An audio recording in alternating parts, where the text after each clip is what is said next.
Assalamualaikum warahmatullahi wabarakatuh. My name is Furqan and today I would like to explain about my poster.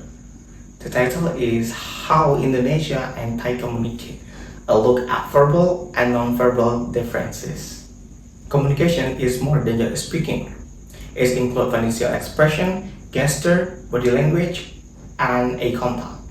Indonesia and Thai are two countries in Southeast Asia that have a rich culture. Both cultures highly value respect, politeness, and maintaining good relationship with others. However, the way people express their value is different. The differences can be seen in part verbal communication and non-verbal communication. Now, let's look at verbal communication first. The first point in verbal communication is greetings and form of address. In Indonesia, people using a respectful title before someone's name, such as like a Pak, Bu, and Kak. For the example, Selamat pagi Pak, Selamat pagi Bu. Meanwhile, in Thailand, people commonly use the word Hun, Pi, and Nong before someone's names. And they are also add a politeness particle such as like a crab for male and ha for female. For the example, สวัสดีครับคุณสมชาย The second point is communication style. In Indonesia, people often communicate indirectly to avoid hurting someone's feeling. Instead of saying something very indirectly, they usually choose softer words. In Thailand, they are also prefer to communicate indirectly.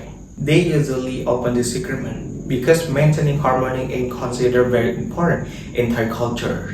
Therefore, both cultures is directly communication, but Thai people tend to be even more carefully with avoiding conflict. The next point is expression disagreement. In Indonesia, disagreement is often softened by using expression like mungkin bisa dipertimbangkan lagi. But in Thailand, people usually use the word mine. It's mean no directly. The last point of verbal communication is respectful language. In Indonesia, the language we use changes depending on the listener age, social position, and the situation. But in Thailand, politeness is shown not only on conversation, but also by using a politeness particle like I said before, krap for male and ka for female. Now let's move on into a non-verbal communication. The first point in non-verbal communication is greeting gesture. In Indonesia, when people meet someone, they always handshake like this. But in other side, in Thailand, they have a traditional greetings. It's called the Y. In this gesture, people place the palm together in front of the chief while slightly bowing the hand, like this. For the example, สวัสดีครับคุณสมชาย And the second point of nonverbal communication is eye contact. In Indonesia, moderate eye contact is considered politeness because it shows confidence and attention. For example, when you're talking with someone, you must look at their eyes. It shows you have attention about them.